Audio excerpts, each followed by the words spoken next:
It all began during the summer of 2024. My dad and I often went on walks in the South Downs, an area known for rolling hills, scenic ridges, and ancient forts. We had a favorite route: start on a quiet lane, follow it past an Iron Age fort, then circle back to the car. It was about 4 miles in total, usually just enough to stretch our legs.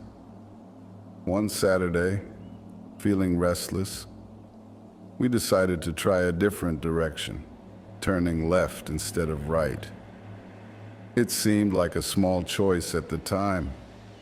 That left-hand path felt less engaging. The ridge was exposed to gusts of wind, and the view looked much the same as the rest of the downs: sloping fields, hedgerows, the occasional tangle of shrubs. No ancient ruins or notable landmarks. We walked further than usual, maybe 3 or 4 miles, until it seemed wise to head back. The clouds were gathering, and we had no intention of getting caught in a downpour. Before reversing course, we paused at a natural stopping point near the edge of the ridge. Below us lay a busy road cutting through a valley. On the other side, a steep rise formed a grassy hill crowned by a thin patch of woodland. A commercial radio mast towered above the tree line, fenced off against trespassers. My dad took out his binoculars to scan the hills and said something to the effect of, "I wonder what's hidden behind those trees." He was a keen bird watcher, always ready to spot a hawk or kestrel. He paused, handed me the binoculars, and suggested I look at a specific section of woodland. I did as instructed and adjusted focus. That was the moment I glimpsed a tall red brick structure nestled among the trees. It resembled a tower from the Tudor period, or perhaps the 1600s. A prominent rectangular shape with faint signs of weathering. We'd never seen mention of any building there, not on local maps or historical sites. We stood puzzling over its existence. Since the clouds threatened rain, we dismissed the idea of crossing the valley right then, deciding instead to investigate another day, approaching the tower from the far side where it would be easier to park. Exactly 1 week later, we set out to find it. The plan was simple: drive to the opposite side of the valley, park somewhere near the foot of the hill, hike past the radio mast, then push through the woods until we found that tower. The area wasn't a typical tourist spot. No formal paths pointed to anything historic. So we navigated by memory and approximation. We walked up a modest slope, passing a caravan site and the locked gate around the radio mast. Beyond that fence, no defined tracks led into the woodland. We forced our way through undergrowth, stepping over brambles. The trees were thicker than expected, branches scraping at our sleeves. After maybe 20 minutes, a clearing opened, and there it stood. A red brick tower rose about 80 feet high. The roof appeared partially collapsed, letting in daylight through broken beams. The walls themselves seemed intact, though time had worn away small sections. It didn't match a typical church design, nor did it resemble the remains of a full house. It was a freestanding edifice, oddly isolated. We spoke in hushed tones, marveling that no official record or signpost marked this place. Walking around, we found no windows at ground level, only second-story openings. On one side, an oak door fit snugly into an arched frame. Its hinges, though rusty, seemed strong enough to support the door's weight. Curious, I pressed my shoulder against it. With a grinding noise, it shifted open. The musty smell inside hinted at damp earth, rotting timber and the presence of fallen debris from upper floors. Light trickled in from the hole in the roof, revealing fractured beams and mounds of decaying wood. We lingered, snapping photographs on our phones, speculating about the tower's origins. A folly built centuries ago?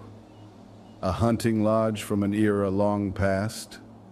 A leftover piece of a vanished estate? Before leaving, we noticed a carved mark near the door, almost hidden by dust and lichen. It was a circle with 6 petal-like arms radiating outward. The design lacked polish, as though someone had crudely etched it centuries ago. I took a picture, intending to research it later. Feeling satisfied with our discovery, we left the door slightly ajar and wove our way back to the car. The experience was unusual, but we never suspected anything beyond strange old building. Back at home, my dad and I tried to find references to the tower online. We searched official county archives, old ordnance survey maps, and local historian websites. Nothing. No trace of a tower perched on that hill. The radio mast was always there, noted and photographed many times, but the tower did not appear in any text or image we could find. Slightly puzzled, I decided to upload the photos from my phone, hoping to post them on a local history forum. That's when I realized every tower-related snapshot was gone. Absent from my phone, absent from the cloud, absent even from my recycling bin. It was as if I never took them. Both my dad and I admitted feeling uneasy. Ordinarily, an old structure of that size would at least show up in an anecdote or a passing mention. My phone's failure to store the photos seemed more than a mere glitch. We decided we'd return, but this time bring along my wife, my sister, and my brother-in-law. Maybe the larger group could help us find more clues, or at least confirm we weren't imagining the place. So the next weekend we went with the whole family. We parked in the same spot, retraced the same route through the trees. The difference? No tower, no clearing. Nothing but thickets and briars. Our siblings teased us, suggesting we had misread the map or confused one patch of woods for another. We spent nearly an hour combing the area. When we eventually looked from the original ridgeline across the valley, there was no outline of any structure among the trees, just the radio mast. My wife's amused expression turned to quiet concern. My dad and I silently concluded that something inexplicable had happened. Yet nobody else took it very seriously. They chalked it up to an overactive imagination or an error in memory. My dad seemed to want to bury the memory of the tower as if the whole incident was a misunderstanding best ignored. He told me he wasn't interested in going back. Maybe, he said, it was just a rundown building that got cleared away or hidden by foliage. I knew he didn't believe his own rationalizing. He's the type of person who faces reality head-on, but also knows how to compartmentalize events that make no logical sense. I tried to move on with my life. Work was busy, chores needed doing, and my wife and I had social commitments on weekends. Still, the tower lingered in my thoughts, along with that unusual carving by the door. I developed a fascination with Old English witch marks, protective symbols scratched into wooden beams or stone to ward off evil influences. The internet showed countless examples of daisy wheels or hexafoil designs in ancient barns or medieval houses. But none of them vanished from photographs, and none were rumored to cause illusions. I didn't share my research with my wife for fear of worrying her. After a few weeks of restless nights, I announced I would return on my own, determined to confirm whether the tower was real or a product of my imagination. My wife pleaded with me to leave it alone. She had seen my frustration grow each day I dwelled on the matter, and she worried I might hurt myself, wandering in unfamiliar woods. I assured her I'd be safe, and I promised to let her know exactly where I was going. Early on a Saturday morning, I packed everything carefully. Colored ribbons to mark my path, a first aid kit, a flashlight, extra water, and crucially, my mother's old film camera loaded with fresh 35mm film. If digital images disappeared again, I reasoned, film negatives might not. I left a large note on my dashboard detailing my name, my phone number, my wife's phone number, and the date. Then I walked into the forest, tying ribbons on branches every few yards. Within 20 minutes, I spotted it once more. The tower, standing as if it had always been there. Same red bricks, same partial collapse near the top. Relief mixed with confusion. It was real, so why had we failed to find it that second time? I took out the film camera, snapped multiple shots from various angles, each time checking that the film advanced correctly. Then I tried calling my dad. He didn't answer. My wife also didn't answer. I attempted to push aside any unease, telling myself they were likely busy with errands. I approached the oak door. The interior looked the same as before. Slanted beams overhead, scattered debris, a musty odor of neglect. The witch mark near the door caught my attention, and I noticed it had been mutilated by deep scratches. Something had gouged at it, nearly obliterating the original design. A memory surfaced of brushing red dust from under my fingernails. Had I done this on our first visit without recalling it? The thought was troubling. My mind raced with questions, but one fact stood out. If I had defaced the sign, I had no memory of it. Deciding I'd had enough, I stepped back outside only to discover it was night. I had entered under a bright midday sun, but now total darkness cloaked the trees. My phone indicated it was 11 p.m. I felt disoriented. Hours had passed in what I perceived as minutes. My attempts to recall what I'd done for those missing hours came up empty. Desperate, I called my wife. She answered with a mixture of anger and relief, asking where I had been for the past 2 days. According to her, I vanished without explanation, leaving no car behind. The police were contacted, and my dad had been frantically searching. She also said something bizarre. She could see me in the driveway that very moment, walking up to the house. Yet I was standing in pitch-black woods, phone in hand.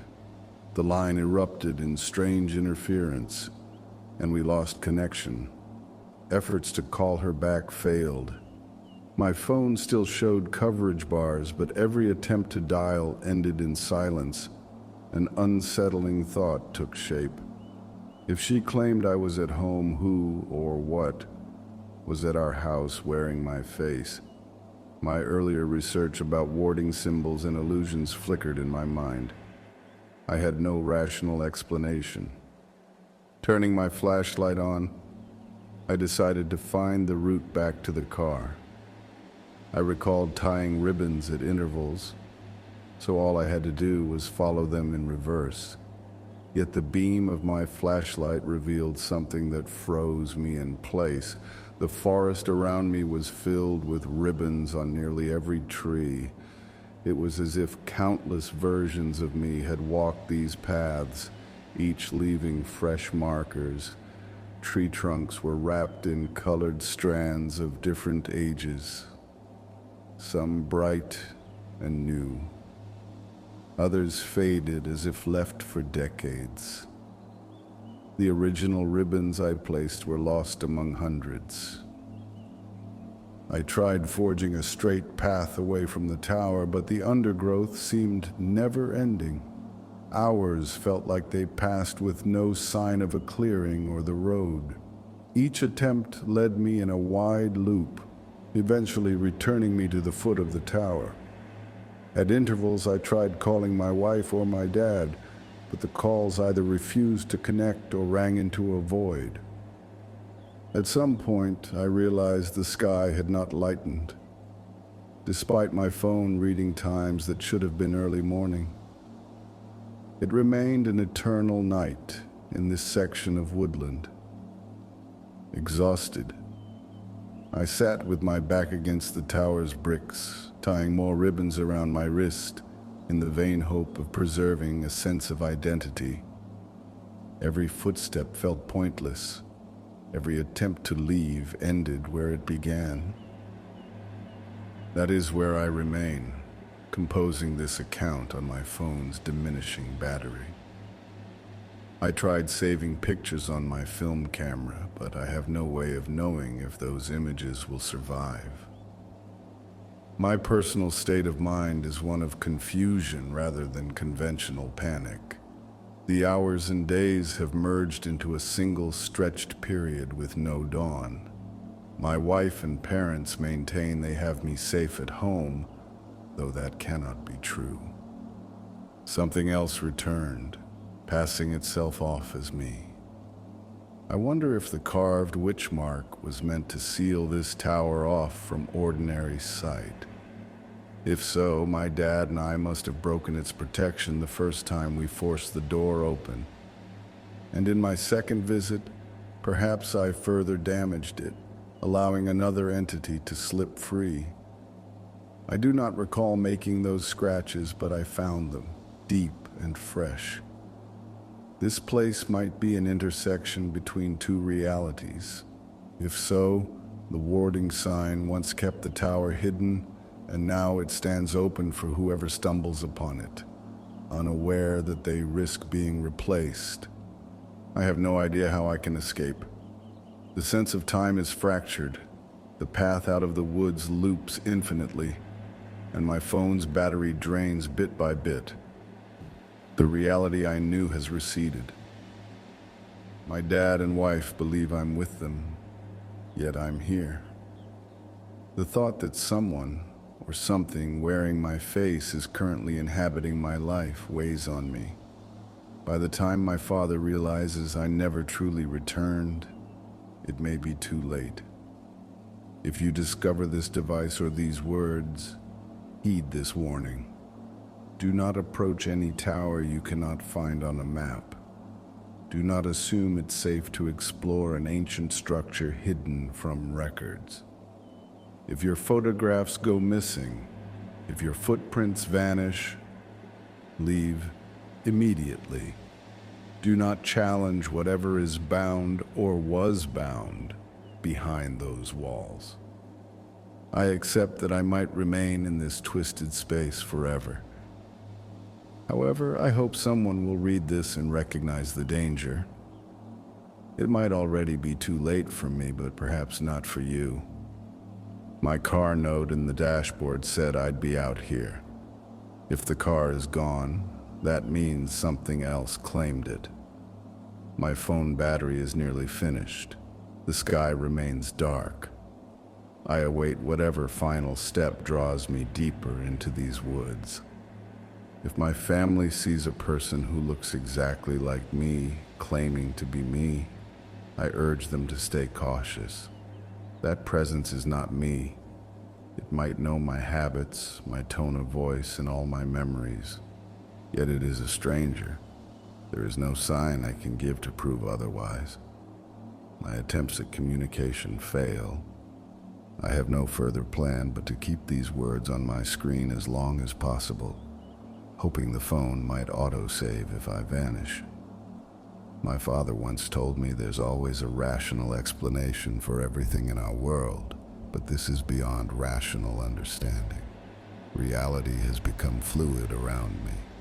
The tower still looms overhead, silent and unchanging, an emblem of a past that refuses to be documented. Whoever you are, if you read this, go home to your loved ones. Never speak of this tower or attempt to find it. Some secrets impose a price on those who delve too deeply. I have paid it, and I remain here, overshadowed by an ancient structure with a defaced warding sign that can no longer shield us from what it once contained. I'm almost out of power. The phone's screen flickers. My only hope is that these words endure somehow, that they do not vanish like the photographs on my camera roll. If I do disappear entirely, remember, a person who calls themselves Adam might be walking around wearing my name. I do not know its motives. I only know I'm stuck in this endless darkness where morning never comes. Let this be the final testimony of someone who found a hidden tower and disturbed an old magic. Let it warn others away from the same path. If you see a shape high on a hill that no map acknowledges, ignore it and continue on your journey, content in your ignorance. You do not want to join me here, among the countless ribbons in a forest that stretches far beyond its natural boundaries. I'm done. The battery is blinking at 0.